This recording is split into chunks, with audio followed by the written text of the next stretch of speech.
Hindi po. Pero... Oy, eto na. Kain na. Tama na yung drama. Halika na po, kain na po. Tara ho, merienda na po tayo. Salamat. Ito po, oh. Thank you. Pasensya na. Hindi kami talaga nakapaghanda. Bilisan lang ito. Oh, ikaw, Maylene. Pwedeng pakiayos yung buhok mo, ha? Kasi hindi naman tayo beer house. Okay lang? Oh, Jeff, yung pag-serve mo, bilisan mo naman. Ha? Kasi, ang dami nagko-complain. Miguel, turuan mo naman itong dalawa na to. Opo, sir. Okay lang? Kasi umiinit ulo ko eh. Sige po, ayos. Kilala mo ako pag nag-init ulo ko, di ba? Opo, sir. O, sige. Sorry po. Oh, ang aga mo. Close pa yung bar. Teka pare, yung pera ba napadala mo na? Para kay Lira. Kagabi pa. Ayos. Nabalita mo ba kung ginamit nila yung pera? Nakalabas na ba siya na maayos? Okay na? Alam mo, ikaw na lang ang pumunta kay Lira.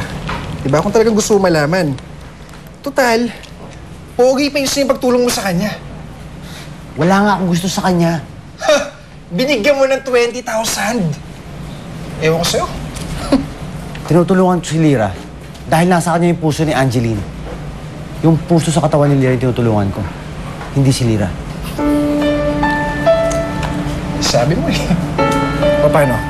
Ikaw ba naman ako, ha?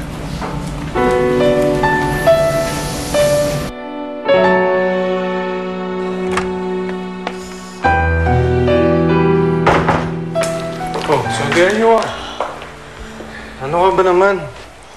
Tinatawagan kita, hindi kita makontak. Saan ka ba nanggaling? Sorry, I ran out of battery. Kalimutan ko yung charger ko. I'm so sorry. Alam ba hintay kami nang hintay sa'yo dun sa exhibit ni Vanessa? Oh, no. I'm sorry. It slipped my mind. What did you say?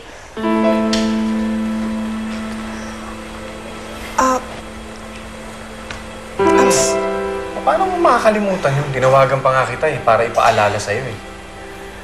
I'm sorry, Vanessa. Something just came up. What came up this time, Mom? Nabalitaan ko kasing lalabasan ng hospital si Lira, kaya... Lira? Nakuha niyo pa siyang unahin kasi sa akin. Nakuha niyo pa siyang unahin kasi sa sarili mong anak. Unbelievable! Hindi sa ganon. Vanessa! Oh my gosh.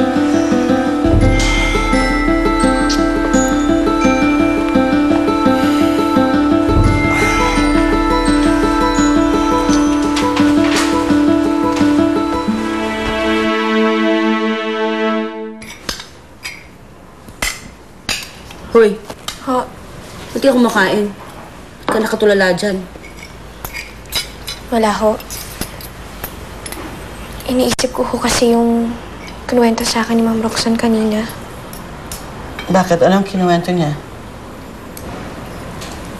Na ang pangalan ng boyfriend ni Angeline ay Prince. Prince? Charming ba apelido? As in, Prince Charming. Gets mo? Prince Charming? O ano daw yung tungkol dyan sa prince na yan? Nay, nung isang araw ko kasi, nung pumasok po si Dennis sa ospital, natawag ko siyang Prince. Takang-taka naman ako noon kung bakit natawag ko siyang Prince. Tapos ngayon nalaman ko na Prince yung pangalan ng boyfriend ni Angeline. Nay, hindi ba ang weird nun? Alam mo ka anong weird? Ang weird talaga kung Prince ang pangalan mo. Anong klaseng magulang meron yon? Queen. Tapos yung tatay, King. Tapos meron yung kapatid, Jack. Tapos may barkada, Ace. Yung... Ilang kaya sila magkakapatid? Siguro naman hanggang ano lang, 10. Aray ko, ang sakit sa Jack. Prince, Queen, King. Weird, no? Di baka nagkataon lang yun. Ay lang. Okay, huwag mo na isipin yun. Baliwala lang yun. Oo, nagkataon lang yun. Kumain ka na.